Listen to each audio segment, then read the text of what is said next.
ඕස්ට්‍රේලියාව පෙරදූ බංග්ලාදේශයට ඓතිහාසික test cricket ජයග්‍රහණයක්. නිදහසේ ලකුණු රැස් කළ ඉන්දියාව ප්‍රබල තත්ත්වයක ඇෆ්ගනිස්තානයට 4-0ක පූර්ණ තරඟාවලි ජයග්‍රහණයක්. මේ VUP ක්‍රිකට් චැනලයයි. ආයුබෝවන් මිත්‍රවරුනි. අද නිමාවට පත් වූ බංග්ලාදේශ කණ්ඩායම හා ඕස්ට්‍රේලියාව අතර පැවති පළමු ටෙස්ට් තරඟෙන් කඩලු 9ක ඓතිහාසික ජයග්‍රහණයක් ලබා ගැනීමට බංග්ලාදේශ කණ්ඩායම සමත් වුණා. මෙම තරගයේ පළමුව පන්දුවට පහර දුන් ඕස්ට්‍රේලියානු කණ්ඩායම ලකුණු 198කට සීමා කිරීමට බංග්ලාදේශ පන්දු යවන්නන් සමත් වුණා. ඕස්ට්‍රේලියානු ඉනිමේදී ට්‍රැවිස් හෙඩ් ලකුණු 22කට දැවී යද්දී එකම සාර්ථක පිතිකරුවා බවට පත් වූ ස්ටීව් ස්මිත් ලකුණු 71ක් ලබා ගන්නේ පන්දු 109කදී එක් 6 පහරක් සහ 4 පහරවල 7ක් සමග. වෙනත් කිසිදු පිතිකරුවෙකුට ලකුණු 25 සීමාව ඉක්මවා යාමට බංග්ලාදේශ පන්දු යවන්න ඉඩ ලබා දුන්නේ නැහැ. ඒ අනුව බංග්ලාදේශ පන්දු යැවීමේදී හසන් මහමුද් පන්දුවර 17යි නිලකුණු පන්දුවර 3ක් සමග ලකුණු 55කට කඩලු 6ක් බිඳ ඕස්ට්‍රේලියානු ඉනිමේ කඩලු වැටි ගියේ මේ ආකාරයෙන් පළවෙනි කඩලු ලකුණු 45 දී දෙවැන්න 52 දී තුන්වැන්න 61 දී හතරවැන්න 74 දී පස්වෙනි කඩලු 129 දී හයවැන්න 152 දී හත්වැන්න 172 දී අටවැන්න 176 දී නවවැන්න 189 දී සහ අවසන් කඩලු ලකුණු 198 දී. ඉන් අනතුරුව පිළිතුරු ඉනිම ආරම්භ කරන ලද බංග්ලාදේශ කණ්ඩායම සාර්ථක ප්‍රතිකරණයක නිරත වෙමින් ලකුණු 426ක් ලබා ගන්නවා පන්දු වාර 138ක් ක්‍රීඩා කරමින්. මෙහිදී සුවිශේෂී සිදුවීම වන්නේ දශක දෙකකට පසු ඕස්ට්‍රේලියාවේ සංචාරය කරන ලද බංග්ලාදේශ ක්‍රීඩකයෙකු රැස් කළ පළමු ශතකයේ ඕස්ට්‍රේලියාවේදී වාර්තා කරමින් තන්සිට් හසන් ශතකයක් වාර්තා කරනු ලැබුවා. පන්දු 197කට මුහුණ දුන් ඔහු ලකුණු 101ක් ලබාගෙන දැවී යන්නේ 4 පහරවල 8ක් සහ 6 පහරක් සමගයි. ඔහුට අනගේ සහායක් ලබා දුන් මොමිනුල් හක් අර්ධ ශතකය පෙනි ලකුණු 49කට දැවී යනවා. ඔහුගේ දැවී යාමෙන් අනතුරු නජිමුල් හුසේන් සැන්ටෝ ලකුණු 84ක් ලබා ගන්නේ පන්දු 126කට පමණක් මුහුණ දෙමින්. මුෂ්ෆිකර් රහීම් ලකුණු 36ක් සහ අවසන් මොහොතේ මෙහෙදි හසන් මිරාස් ලකුණු 65ක් ලබා ගන්නේ පන්දු 154කට මුහුණ දෙමින්. මෙහෙදි හසන් සමග එකතු පසු පෙළ පිතිකරුවන් සිය ඉනිම ලකුණු 426ක් වෙත රැගෙන යන්නේ.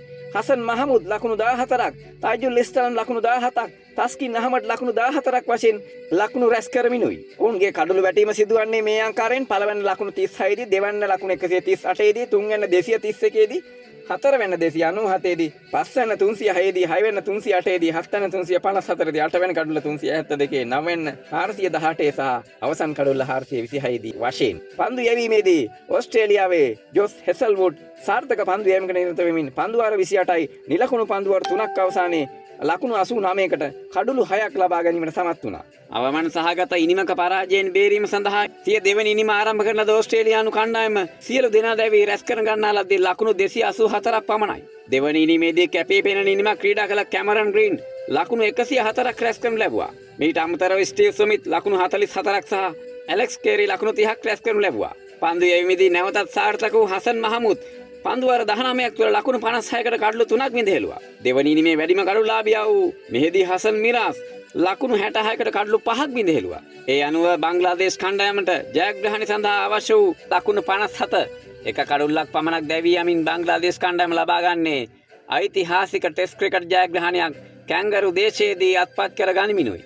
මුළු තරගයේ පුරාවට ඕස්ට්‍රේලියානු කඩලු 9ක් විඳහෙළු හසන් මහමුද් තරගයේ වීරයා හැටියට සම්මාන ලබා ගන්නවා. ක්‍රීඩාලෝල හිතවතුනි, ඕස්ට්‍රේලියාව හා බංග්ලාදේශය අතර දෙවන ටෙස්ට් ක්‍රිකට් තරගයේ මේ මාස 22 වෙනිදා ආරම්භ වීමට නියමිතයි. ඉන් අනතුරුව ශ්‍රී ලංකා කණ්ඩායම හා ඉන්දියානු කණ්ඩායම අතර ටෙස්ට් ක්‍රිකට් තරගය ආරම්භ වුණා. මේ ගාල්ල ජාත්‍යන්තර ක්‍රිකට් ක්‍රීඩාංගණයේ පැවැත්වෙන 50 වන තරගයේ හැටියටයි වාර්තා වුණේ. ඒ සමගම ඉන්දියාවේ ජාතික නිදහස් දින ආරම්භ වූ මෙම තරගයේදී පළමුව පන්දුවට පහර එල්ල කරන ලද ඉන්දියා කණ්ඩායම දෙවන දිනේ අවසන් වන විට කඩලු 9ක් දැවි ලකුණු 460ක දැවන්ත ලකුණු පෝරක් නිර්මාණය කරගෙන තිබුණා.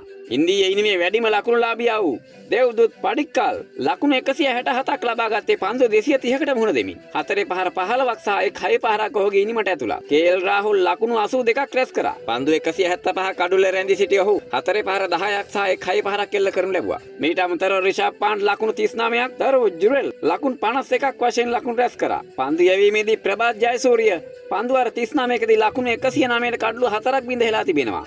මීට අමතරව මෙම තරගයේදී ශ්‍රී ලංකා ටෙස්ට් වරම් ලබාගත් කේශර නුවන්ත පන්දු වාර 39කදී ලකුණු 175කට කඩලු 3ක් බිඳහෙලීමට සමත් වුණා. ඉන්දියා ඉදිමේ කඩලු දැවී ගියේ මේ ආකාරයෙන් පළවෙනි කඩලු ලකුණු 47 දී, දෙවැන්න ලකුණු 236 හැටියටත්, තුන්වෙනි කඩලු ලකුණු 307 දී, හතරවෙනි 319 දී, පස්වෙනි 357 දී 6 වෙනි 377 දීත් 7 වෙනි 432 දීත් 8 වෙනි 447 දීත් 9 වෙනි 447 දී හැටියටයි සඳහන් වී තිබුණේ. ගාලු ක්‍රිකට් පිටියේ පළමුවෙනි මේ ලකුණු 460ක් ලබා ගැනීම ශ්‍රී ලංකා කණ්ඩායමට ප්‍රබල අභියෝගයක්. ශ්‍රී ලාංකික ක්‍රීඩාලෝලීන් මේ වෙනුවෙන් ප්‍රබල පිළිතුරක් ශ්‍රී ලංකා කණ්ඩායම වෙතින් බලාපොරොත්තු වෙනවා. ක්‍රීඩාලෝලී හිතවතුනි මේ සමගම ඇෆ්ගනිස්තානය හා අයර්ලාන්තය අතර තරඟ 5කින් යුක්ත තරඟාවලිය ඊයේ දින නිමා දුටුවේ ඇෆ්ගනිස්තානයට 4-0ක විශිෂ්ට තරඟාවලි ජයග්‍රහණයක් අත්පත් කර දෙමින්. පළමු තරඟ 4න් එක් තරඟයක් වැස්සට සේදී යමත් සමග ඉතිරි තරඟ 3ම ඇෆ්ගනිස්තානය ජයග්‍රහණය කර තිබියදී ඊයේ පැවති තරඟයේදී පළමුව පන්දුවට පහර දුන් අයර්ලාන්ත කණ්ඩායම සිය පන්දු වාර 50 අවසානයේදී කඩලු 7ක් දෙවි ලකුණු 298ක් රැස් කරනු ලැබුවා. එහිදී කැම්පර් ලකුණු 96ක් සහ හැරි ටැක්ටර් ලකුණු 53ක් රැස් කරනු ලැබුවා.